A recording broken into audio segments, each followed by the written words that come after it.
Tunisia, February 20th, 1943, just north of Kasserine Pass. What German Panzer commanders saw that morning would leave them questioning everything they thought they understood about mechanized warfare. 5 American Sherman tanks, visibility between them completely severed by rolling dunes and billowing combat smoke, were executing a coordinated assault that Wehrmacht tactical manuals declared mathematically impossible. No signal flags whipping in the desert wind, no flare bursts painting the sky, no motorcycle couriers racing desperately between hulls, and yet they moved like a single predator, each Sherman covering angles its companions couldn't possibly observe, every crew somehow aware of positions they had no physical means of seeing.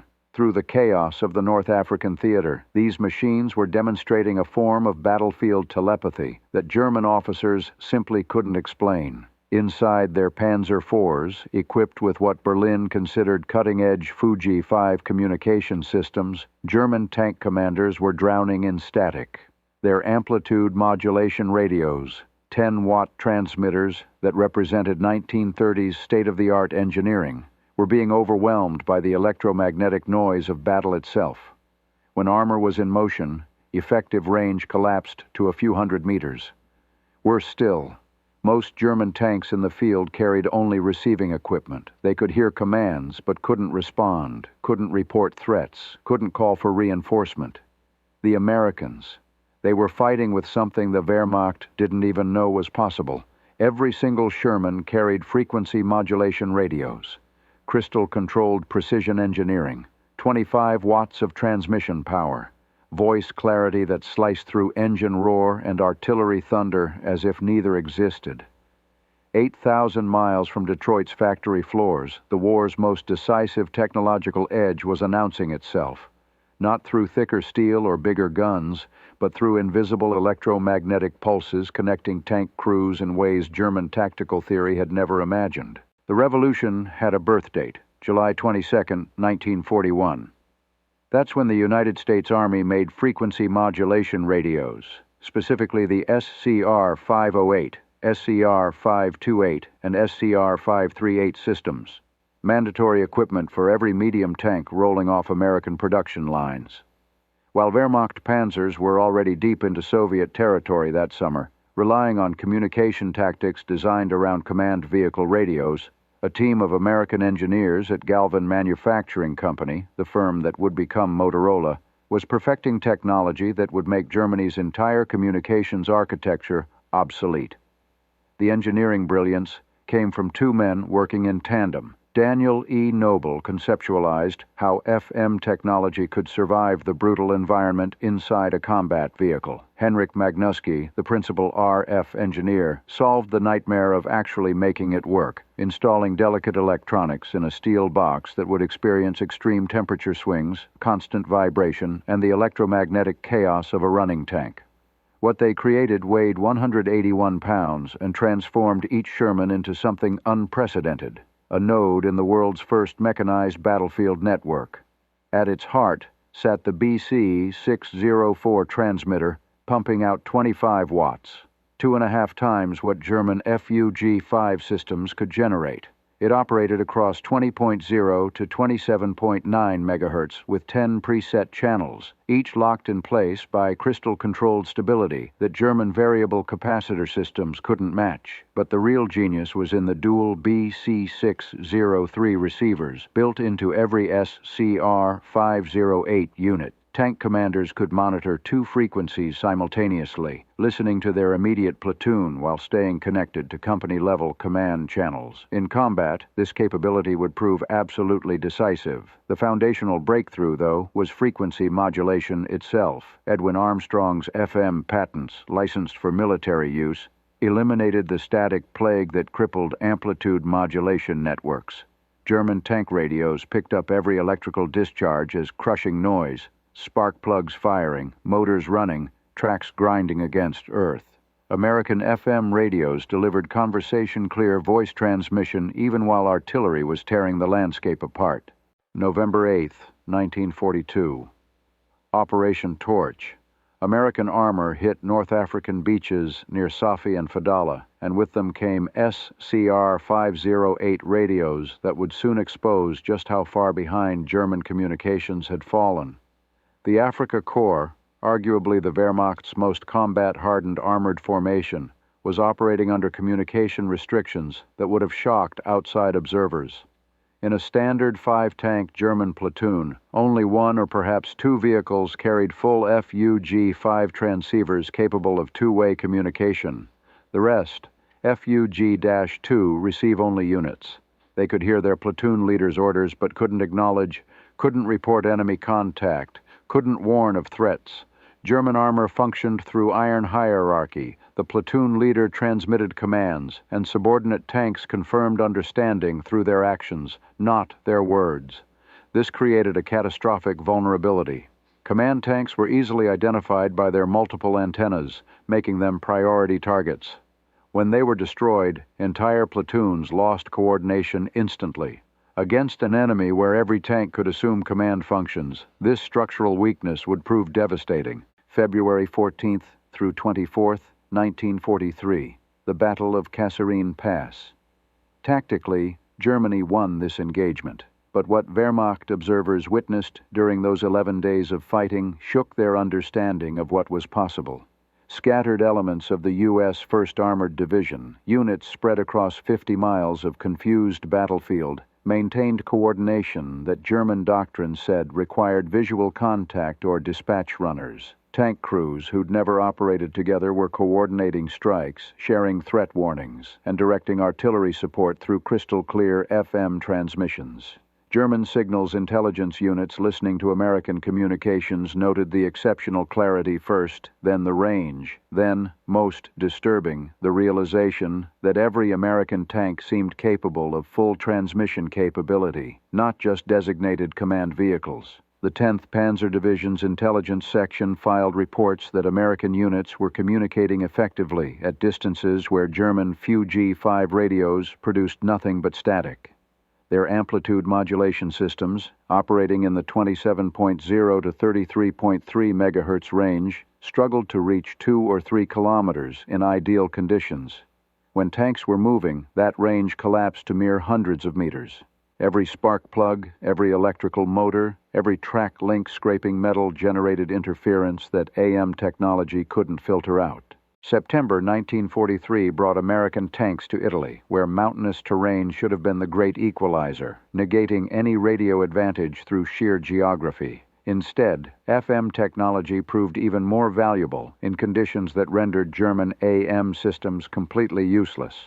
The SCR-508's frequency modulation handled multipath interference, radio waves bouncing off mountain valleys, far more effectively than amplitude modulation ever could. American tanks were coordinating movements through terrain where visual signals were impossible, and German radios simply failed. During the advance toward Cassino, American armored units demonstrated coordination across ridgelines that German doctrine insisted required line-of-sight contact. 1st Armored Division after-action reports described this as routine, maintaining coordination at distances where German communications produced only noise. What seemed impossible to Wehrmacht tactical theory was standard operating procedure for American tank crews. June 6, 1944. Sherman tanks rolling off landing craft at Normandy maintained radio contact with naval fire support vessels, coordination that German technology simply couldn't achieve. But the hedgerow fighting of Normandy exposed a critical vulnerability in the American system. Tank radios couldn't talk to infantry radios. The infantry's SCR-300 operated on 40.0 to 48.0 MHz, completely incompatible with tank frequencies of 20.0 to 27.9 MHz. In the bocage, where German infantry with Panzerfausts could approach through dense vegetation, nearby American infantry had no way to warn tank crews of the threat. American ingenuity closed this gap within weeks. Tank crews began welding ammunition boxes to their hull exteriors, mounting EE-8 field telephones inside them, and wiring them directly to internal communication systems. By Operation Cobra in late July, this simple battlefield modification had revolutionized tank infantry cooperation. Infantry could literally pick up a phone on the tank's exterior and speak directly to the crew inside. July 25th to 30th, 1944. Operation Cobra, the full potential unleashed. Major General Edward H. Brooks commanded the 2nd Armored Division through radio networks that coordinated over 200 Sherman tanks with a level of battlefield control that had never existed before. German defenders from Panzer Lehr Division faced an enemy that seemed omniscient. American tanks were responding instantly to threats reported by units miles away. Artillery strikes, coordinated through tank radio networks, were arriving within minutes of target identification. The contrast was brutal. Panzer Lehr, once Germany's elite armored formation, had been reduced to communication poverty. Most of their tanks operated without radios at all, depending on visual signals in terrain where visibility rarely exceeded 100 meters. The few functioning radios they had suffered from interference and limited range that made effective coordination impossible. The deepest irony, Germany had pioneered radio use in armored warfare. Heinz Guderian, the architect of Blitzkrieg itself, had insisted on radio equipment in tanks since the 1920s. His 1937 book, Achtung Panzer, emphasized communication as absolutely essential to armored operations. Guderian had personally developed the radio communication systems that enabled German tank officers to coordinate the devastating attacks of 1939 to 1941. He understood, perhaps better than anyone, that rapid armor advances required reliable communication infrastructure. Yet by 1943, German tank production couldn't provide the radios that Guderian's own doctrine demanded. Production statistics revealed the crisis in stark numbers. Germany manufactured approximately 5,700 medium tanks in 1943, but produced fewer than 2,000 FUG transceivers. Many of those went to command vehicles and assault guns, leaving regular tank units desperately short of communication equipment. If German communication was inadequate, Soviet tank forces suffered even worse poverty. The T-34, despite being the most produced Allied tank of the war, typically rolled into combat without any radio equipment whatsoever. Soviet doctrine relied on flag signals and pre-battle planning, with catastrophic results against German forces in 1941. Lend-Lease provided some relief by 1943. American radios, including SCR-508 sets, began equipping Soviet command tanks. But even by war's end, only about 25% of Soviet tanks carried any radio at all. The comparison highlighted American achievement in stark terms. While the Soviet Union struggled to equip 1/4 of their tanks with basic radios, America achieved 100% deployment of sophisticated FM systems in every single Sherman. Motorola's Chicago factory represented American industrial mobilization at its absolute peak. Before the war, they manufactured car radios. Converting to military production required complete retooling and solving technical challenges no one had faced before. Each SCR-508 required 2,748 individual components, all manufactured to exacting military specifications. The BC-604 transmitter alone contained 474 capacitors and 385 resistors. Crystal oscillators had to maintain frequency stability despite temperature extremes from North African heat to European winter, and despite the constant vibration of combat. The production numbers tell the story of American industrial might. 1942, 3,800S CR-508 family radios. 1943, 11,400 units. 1944, 24,000 units. Total wartime production, over 50,000 tank radio sets. This production miracle ensured that all 49,324 Sherman tanks manufactured during the war received sophisticated radio equipment, an achievement no other nation even approached. The SCR-508's superiority went far beyond simple frequency modulation. Crystal-controlled frequency stability meant tanks could preset channels before battle and maintain perfect alignment despite combat conditions. German Fuji-5 radios, using variable capacitor tuning, constantly drifted off frequency. Crews had to continuously adjust tuning even during combat. The dual receiver configuration allowed commanders to monitor their platoon net and company command net simultaneously. Orders flowed down the chain of command instantly, while commanders maintained constant awareness of their subordinates' situations. The BC-606 intercom system integrated seamlessly with radio operations, allowing every crew member to alert the commander to threats instantly. Throat microphones and noise-canceling headphones enabled clear communication during combat. Many German tanks lacked intercoms entirely. Crews communicated by touch or by shouting over engine noise. Power management provided yet another American advantage. The SCR-508 operated on either 12 or 24 volts, automatically adjusting to available power. The dynamotor power supply provided stable, filtered power that eliminated electrical interference. German radios, powered directly from vehicle electrical systems, picked up every spark as static.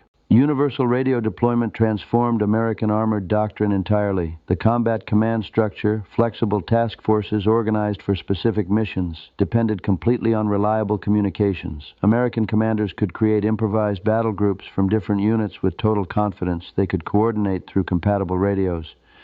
This flexibility baffled German commanders who were locked into rigid organizational structures necessitated by their limited communications. The Battle of Araucourt in September 1944 demonstrated this advantage perfectly.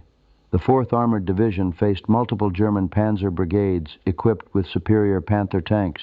The Germans had every advantage in armor thickness and firepower, but American radio coordination proved decisive. Every Sherman could report enemy positions the instant they were spotted. Tank destroyers received targeting information from tanks they couldn't see. Artillery observers and Sherman command tanks called in devastating barrages within minutes. Over 3 weeks of fighting, the 4th Armored destroyed 281 German armored vehicles while losing only 41 Shermans, a 7-to-1 kill ratio that completely defied technical specifications. Throughout the entire war, German intelligence never grasped the significance of American communication superiority. Combat reports mentioned American coordination, but consistently attributed it to superior training rather than superior technology. A captured intelligence assessment from September 1944 stated, "American tank units demonstrate good radio discipline and coordination. This appears to result from extensive training and rigid communication procedures." The report completely missed the technological foundation. German tactics never adapted to American capabilities. They continued targeting supposed command tanks based on antenna configurations, not realizing every Sherman could coordinate battlefield responses. They planned ambushes assuming American tanks would lose coordination when separated, not understanding that radio contact maintained unit cohesion regardless of visual contact. March 1945. American forces approached the Rhine, and their communication superiority reached its zenith. The capture of Remagen Bridge demonstrated the speed of American command and control. When the 9th Armored Division discovered the Ludendorff Bridge still intact, radio reports reached 1st Army headquarters within minutes. Within an hour, divisions across the entire front were shifting forces to exploit the opportunity. German forces, dependent on telephone lines that American aircraft had systematically destroyed, couldn't respond with comparable speed. American radio coordination created an impenetrable defense of the bridgehead. Tank platoons from different battalions integrated seamlessly, coordinating fires through radio networks. German counterattacks, poorly coordinated due to communication failures, arrived piecemeal and were destroyed in detail. April 1945. The encirclement of the Ruhr pocket demonstrated the culmination of American communication superiority. American armored columns from the 1st and 9th Armies coordinated a complex double envelopment entirely through radio communications. Inside the pocket, 325,000 German troops found themselves trapped, partly because their communications infrastructure had collapsed completely. American fighter bombers, guided by radio-equipped forward air controllers, systematically destroyed German communication nodes. Wehrmacht units lost contact with higher headquarters and with each other. Field Marshal Walter Model's final messages before communication failure revealed the German plight. No contact with adjacent units. No communication with higher headquarters. Fighting continues, but coordination impossible. American radio superiority profoundly affected the psychological experience of tank warfare. American crews fought with the knowledge they were never alone. Even when physically isolated by terrain or tactical situation, they remained connected through radio waves, voices in their headsets reminding them they were part of something larger. German tank crews experienced the opposite: profound isolation. Unable to communicate beyond visual range, they fought individual battles within larger engagements, never certain what was happening beyond their own vision. Otto Carius, one of Germany's most successful tank commanders, wrote in his memoir Tigers in the Mud about the operational challenges of limited communications, though he focused more on tactical adaptation than on the communication gap itself. But the isolation was real and deeply felt. The strategic implications extended far beyond individual battles. American advances in 1944 to 45 maintained their relentless tempo partly through radio coordination that German forces simply couldn't match. The Third Army's race across France depended on radio networks that maintained command and control across hundreds of miles, distances where German communication would have collapsed entirely. German commanders consistently underestimated American capabilities because they couldn't conceive of the communication superiority Americans possessed. It was outside their frame of reference. Heinz Guderian, serving as Inspector General of Armored Troops, recognized the problem but couldn't solve it. In a December 1944 memorandum, he acknowledged that American coordination was negating German advantages in tank quality, but recognition came too late, and German industry couldn't bridge the gap. After Germany's surrender, American technical intelligence teams conducted thorough evaluations of German equipment. Their findings confirmed what combat experience had already demonstrated. German tanks often possess superior armor and armament, but catastrophically inferior communications. U.S. Army Technical Intelligence Report number 176 concluded, German tank communications equipment was approximately 5 years behind American systems. The absence of frequency modulation, limited radio distribution, and poor electrical suppression created critical vulnerabilities that could not be overcome tactically. Soviet evaluators reached similar conclusions. The Red Army, given access to captured German equipment, chose to copy American radio designs rather than German systems for their post-war development programs. The numbers reveal the magnitude of American achievement. American production, SCR 508/528/538 radios produced 50,000 plus units. Sherman tanks produced 49,324 units, radio deployment rate 100%, transmission power 25 watts, frequency stability crystal controlled plus or minus 0.01%, range moving 7 miles, range stationary 10 to 15 miles. German production, FUG 5 transceivers produced approximately 6,000 units, medium heavy tanks produced approximately 12,000 units. Full transceiver deployment rate, approximately 20%, transmission power, 10 watts. Frequency stability, variable, plus or minus 1%.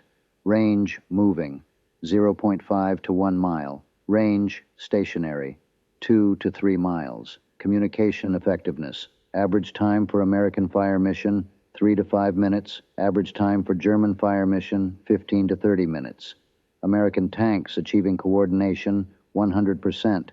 German tanks with full communication, 20%.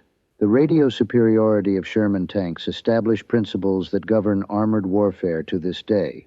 Modern main battle tanks carry communication suites that trace their lineage directly to the SCR 508, digital rather than analog, but fundamentally based on the same principle of universal deployment and reliable coordination. The German Bundeswehr, rebuilt in the 1950s, prioritized communications based on World War II lessons learned the hard way. Every Leopard tank manufactured has carried comprehensive radio systems from day one. A Bundeswehr training manual explicitly states, the defeat of superior German tanks by inferior American vehicles with superior radios teaches that information dominance outweighs platform superiority. Modern conflicts have validated this lesson repeatedly. In the 1991 Gulf War, coalition forces with superior communications destroyed Iraqi forces equipped with individually superior Soviet-designed tanks, but inferior coordination systems.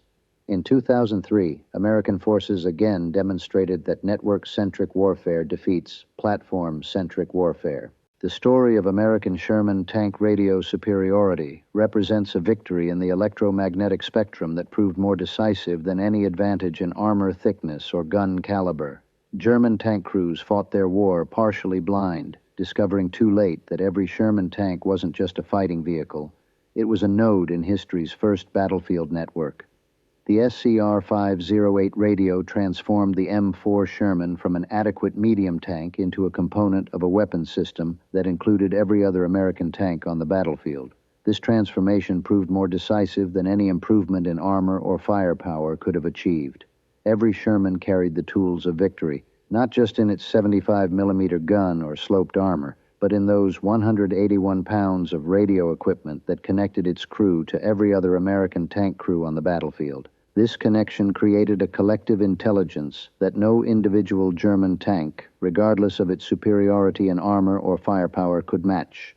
German forces discovered this reality through bitter experience, at Kasserine Pass, in Italy's mountains, across France's hedgerows, and in Germany's final battles.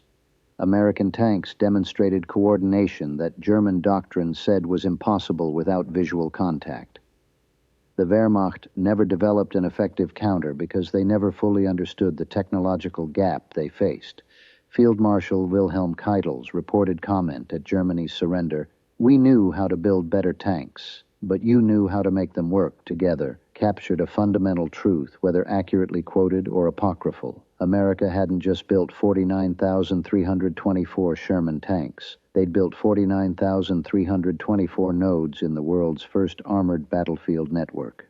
The revolution in military affairs that historians identify with modern network-centric warfare actually began in 1942, when the first Sherman tank with an SCR-508 radio entered combat. From that moment forward, warfare changed forever. The side with superior communications would defeat the side with superior weapons. The network would defeat the platform. The connected would overcome the isolated. This transformation occurred largely invisible to German forces. They witnessed American tactical superiority, but didn't recognize its technological foundation until far too late. By the time German commanders understood that every Sherman tank possessed communication capabilities that most German tanks lacked, the war was effectively decided. The German military's failure to recognize and adapt to American communication superiority stands as one of World War II's great intelligence failures. Despite countless battlefield encounters demonstrating American coordination advantages, German leadership never prioritized solving their critical communication weakness. They continued building superior tanks that fought as isolated individuals, while American forces built adequate tanks that fought as coordinated teams. In the end, the electromagnetic waves carried by SCR-508 radios proved more powerful than armor-piercing rounds fired by German 88mm guns. The ability to coordinate, to share information instantly, to fight as a unified force rather than as individual vehicles. This invisible advantage determined victory more surely than any visible superiority in armor or armament. The Sherman tank's radio superiority changed warfare forever, establishing the principle that in modern combat, connection equals survival and isolation equals defeat. German troops discovered this reality on battlefields across 3 continents, learning too late that the Americans possessed not just numerical superiority, but technological superiority in the dimension that mattered most, the ability to fight as one.